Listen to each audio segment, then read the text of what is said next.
এরকম হিংসাত্মক ঘটনা পশ্চিমবাংলা কখনো দেখেনি।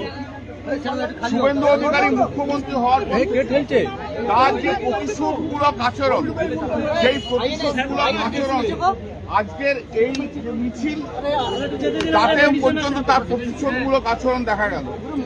আপনারা জানেন যে হাইকোর্ট থেকে অর্ডার নিয়ে আমরা আজকে আমাদের যুব এবং ছাত্র রুইন তারা এই মিছিল করতে গিয়েছিল এবং এই মিছিল করার সময় আজ সকাল থেকে এই অঞ্চলে এই যে গলিটাতে আপনার দাঁড়িয়ে আছেন, এই গলিটার মধ্যে প্রায় 300 ছেলে উইদাউট হেলমেট,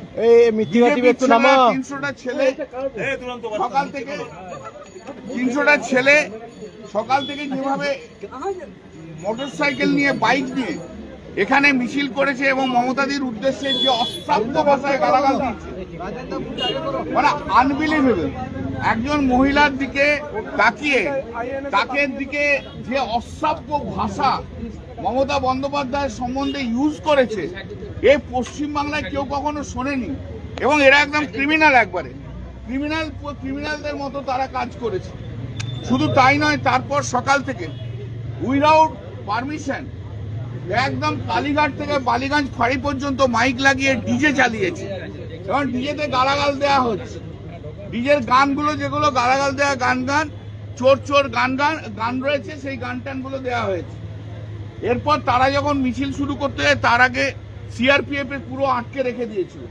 তা সত্ত্বেও তারা মিছিল করেছে, কিন্তু মিছিল করার সময় বিজেপির লোকেরা সেই মিছিলে এসে ভেতরে ঢুকে পুলিশের সামনে আমাদের ছেলে মেয়েদের মেরেছে, স্পেশালি মহিলাদের ভীষণ অত্যাচার করেছে।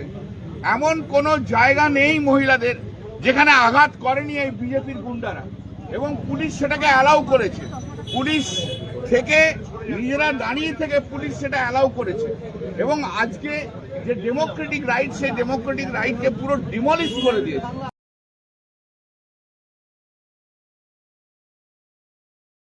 করুন theworld.in